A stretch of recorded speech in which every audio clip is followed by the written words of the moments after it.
Salut à tous, ici Benjamin Blanchard. Bienvenue sur ma chaîne où l'on explore ensemble le monde passionnant des technologies modernes.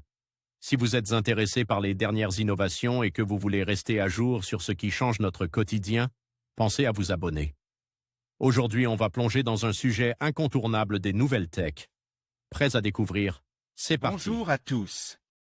Dans cette vidéo, je vais vous emmener dans un voyage fascinant à travers le temps, où un robot incroyable a réussi à redonner vie à un lézard géant fossilise vieux de 300 millions d'années. Nous explorons ensemble les technologies innovantes qui rendent cela possible, ainsi que les implications de cette découverte pour notre compréhension de l'évolution et de la paléontologie. Restez avec moi pour découvrir comment la science et la technologie se rencontrent pour ressusciter des créatures du passé.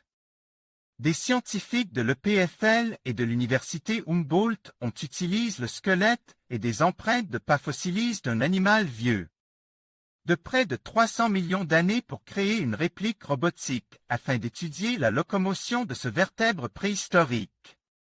L'Orobat papsti est un vertèbre de la famille des diadectides qui occupe une place importante dans l'évolution car il est un maillon entre les amphibiens, les reptiles et les mammifères qui ont suivi. Il se trouve aussi être la plus ancienne créature préhistorique pour laquelle on a retrouve à la fois un fossile complet et des traces de pas en Allemagne centrale dans la formation de Tambach. Une équipe de chercheurs de l'École polytechnique fédérale de Lausanne, EPFL, et de l'Université Humboldt de Berlin, HU, a eu l'idée de se servir de ces indices aussi précieux que rares pour redonner vie à cet animal sous la forme d'un robot.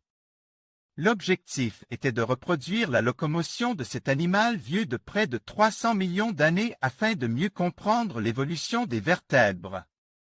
L'Orobat est un candidat parfait pour comprendre l'évolution des vertèbres terrestres, car il est l'ancêtre des amniotes modernes, c'est-à-dire des animaux qui se développent dans des œufs pondus sur Terre, et donc indépendants du milieu aquatique, explique John Nyakatura, professeur à la HU.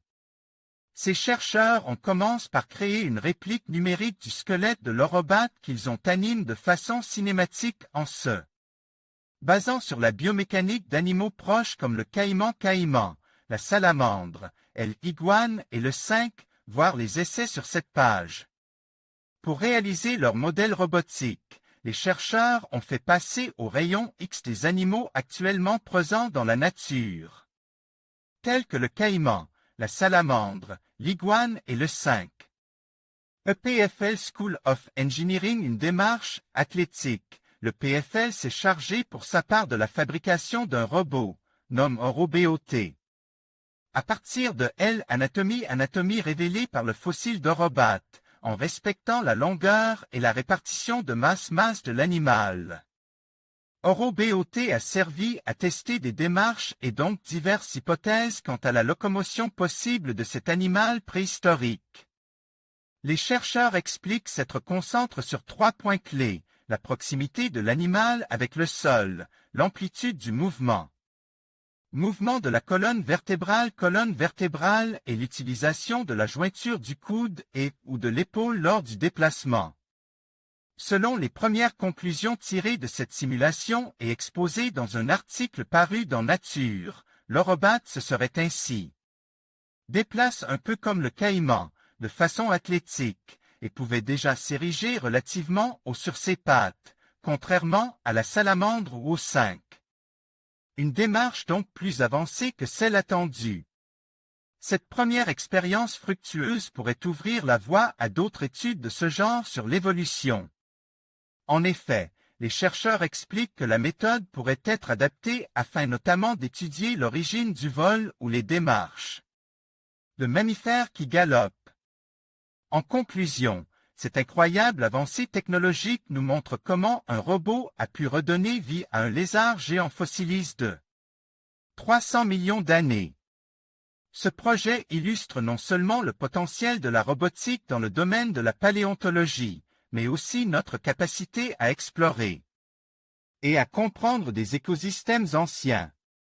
En alliant science et innovation, nous ouvrons la voie à de nouvelles découvertes qui pourraient transformer notre vision de l'histoire de la vie sur Terre. Merci de nous avoir suivis dans cette fascinante aventure scientifique.